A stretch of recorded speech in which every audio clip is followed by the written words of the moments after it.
Hello students. Today I am there with the 26th lecture of biology in which we are going to start a new topic, nutrition in animals. In this we are going to discuss the arrangement of the teeth in the jaw, and this is called as dentition. There are different terminologies which are related to the dentition according to various features. The very first category is where, according to the structure and function, if they are same, like in fish and reptiles, they are called as homodonts. And if this structure and function of the different the teeth are different, like in mammals and human beings, then it is called as the heterodont dentition. According to the placement of the teeth on the jaw, like in case of frog, the teeth are just superficially placed on the jawbone. They are not embedded in the socket. They are called as acrodont teeth. And if they are embedded in the sockets, like in human beings and other mammals, then it is called as the thecodont dentition. Third type is like where the placement of the teeth is there, replacement of the teeth is there.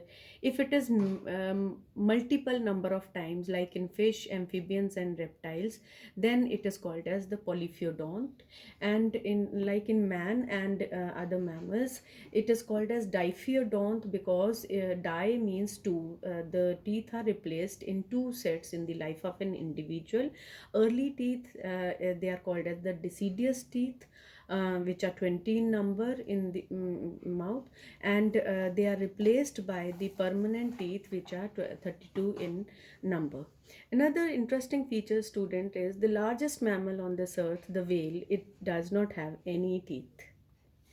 Now, heterodont teeth of mammals, they are of different types because their eating habits are different. They are incisors, canines, premolars, and molars, which are arranged in the jaw. In the front, there are four incisors. On the sides of the incisor, one each, there are canines, and on the sides of the canine, there are the premolars, which are two on each side, total four. And on the sides of the jaw, at the back, there are molars, which are total six, three each, on each side. Now, as I told you, dentition in mammals is related to the food taken. Let's see that how in carnivorous there are large pointed canines, which are very powerful, helping the animal to tear flesh. And to help them, there are the pointed sharp incisors in front. But about the premolars and molars, they are very broad, but they have conical projections so that the animal can easily grind and crush the food. Talking about herbivores, they do not have canines. In front portion of the jaw, there are incisors, which are very sharp for cutting and biting. And at the back of the jaw, there are premolars and molars, which are very broad, and they are helping in grinding and chewing of the food material and the cud. Talking about omnivores, these omnivores, they are having varied kind of diet patterns. So they have all the four type of teeth: incisors, canine, premolars, and molars, responsible for their respective jobs of biting, cutting, chewing, and grinding. Another feature, students, over here is that in case of herbivorous, there are no canines. So there's a gap left where the canines should have been, but they are absent. And this gap is very clearly visible over here in it, and it is called as diastema. Next is the arrangement of teeth in case of the human beings. As the humans are diphyodont, so the early teeth which appear, they are called as deciduous teeth. Actually, these teeth, students, they start developing in the fetal stage of the child when it is in the mother's womb at the age of 2.5 months only. But appearance of the teeth, it is only after the child has taken birth, and it has been of 6 to 8 months old. There are 20 deciduous teeth, 10 in each jaw, 4 incisors, 2 canines, and 4 molars, but no premolars are there. And over here, students, you can see according to the age throughout the first year of the growth of the child, these teeth start appearing. Around 12 years of the age of an individual, these deciduous teeth are replaced by permanent teeth, which are 32 in number, 16 in each jaw. There are 4 incisors, 2 canines, 4 premolars, and 6 molars in each jaw. And if you see the arrangement of all of them, at the back we have the molars, and the last pair of molar, the third pair of molar, is called as the wisdom tooth, because it appears at the age of 18 or onwards. Now, all these teeth which are arranged in the jaws, the upper jaw, students, is called as the maxilla, the lower jaw is called as the mandibles. And their arrangement is in such a manner which can be taken in the form of a dental formula. So dental formula of a child is with 20 teeth on the upper jaw and the lower jaw, and multiplied by 2 because it is divided into left and right side. And similarly in the permanent teeth, 32 teeth of the man. Next, coming on to the structure of tooth. In this student, this is the premolar, and in the external view of the tooth, there is the white portion, the crown is visible, and the rest part which is embedded into the jaw is the root portion, and between the root and the crown, where the gums hold on the tooth, that portion is called as the neck. So 3 portion: crown, neck, and root. Now this root is actually twice long as the crown, so that it can hold on to the jaw firmly. Another feature is that the front part of the teeth, that is the incisors and canines, they have single root, and the back teeth of the jaw, of the upper jaw, there are 3 roots, so that they can give additional support to the anchoring of the teeth in the jaw, and the lower jaw has only 2 roots. Now, talking about the internal view, the teeth, they are always, if you study the teeth, student, you should always study from in to outwards. And whenever you draw the diagram, then also try to draw it from in to outwards. In the innermost part is the pulp surrounded by the dentine on all sides, and then dentine on the crown portion is surrounded by the enamel, and in the root portion, dentine is surrounded by the cement, hard substance, which in turn is firmly held in the jawbone with the help of the periodontal fibers or the periodontal membrane. First, talking about the pulp cavity.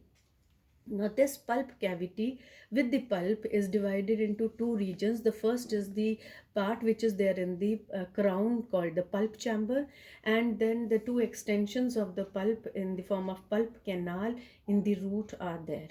Now, this pulp cavity is full of connective tissue, which is having lot of cells like fibroblast, periodontal lymphocytes, and odontoblast cells.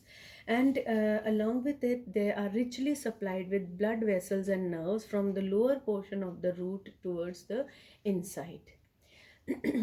Next, surrounding the pulp cavity is the dentine, which is the yellow portion. Here, student, this is the incisor which is seen.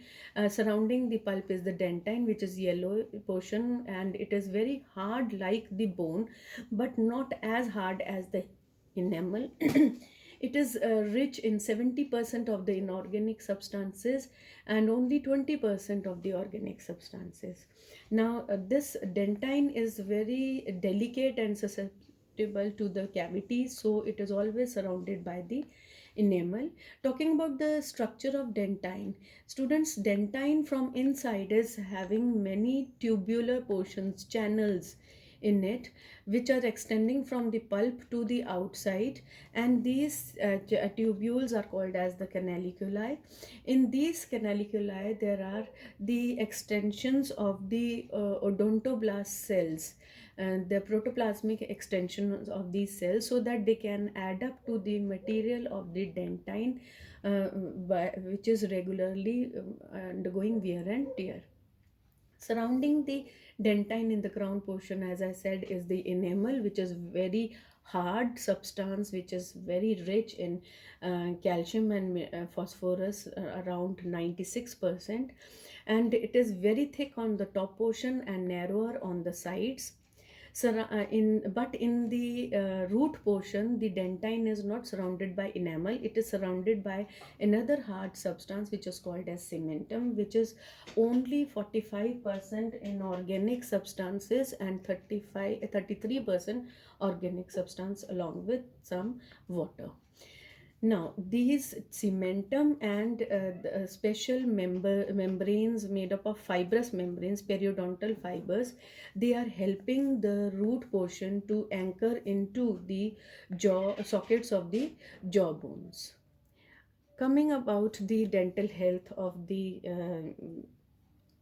teeth, students, it has been a very regular feature that your teachers keep on telling you, your parents keep on telling you, brush your teeth twice a day, after every meal brush your teeth. Why? Because of a very solid reason, that there are food particles which stick on to the enamel of the teeth, on which the bacteria can easily multiply, and when they are undergoing this action, they release lot of acidic substances which can easily erode the enamel, and if not checked after the enamel, it is the turn of the dentine which is eroded, which can lead to the tooth decay. Students, you can see over here there are three places where tooth decay has been shown, and which is also called as the dental caries. Now, if this dental carie or the tooth decay deepens from enamel to the dentine and finally reaches into the pulp, then it can lead to the pus formation, and it can be very painful because it is now going to affect the nerves. Coming on to another feature is that along with food, there are various salts of calcium and magnesium which can get deposited around the enamel and between the gums, which can really lead to a situation where there is inflammation of the gums, which is called as gingivitis. And if not checked, then this inflammation can lead into the bleeding of the gums along with bad breath, which is very clearly seen over here. So students, it is very important for you to take good care of your teeth also, as you are taking good care of your health these days. This is all which we had in this chapter, and we will be having an interactive session. Go through the video 2-3 times so that you are ready. Thank you, students.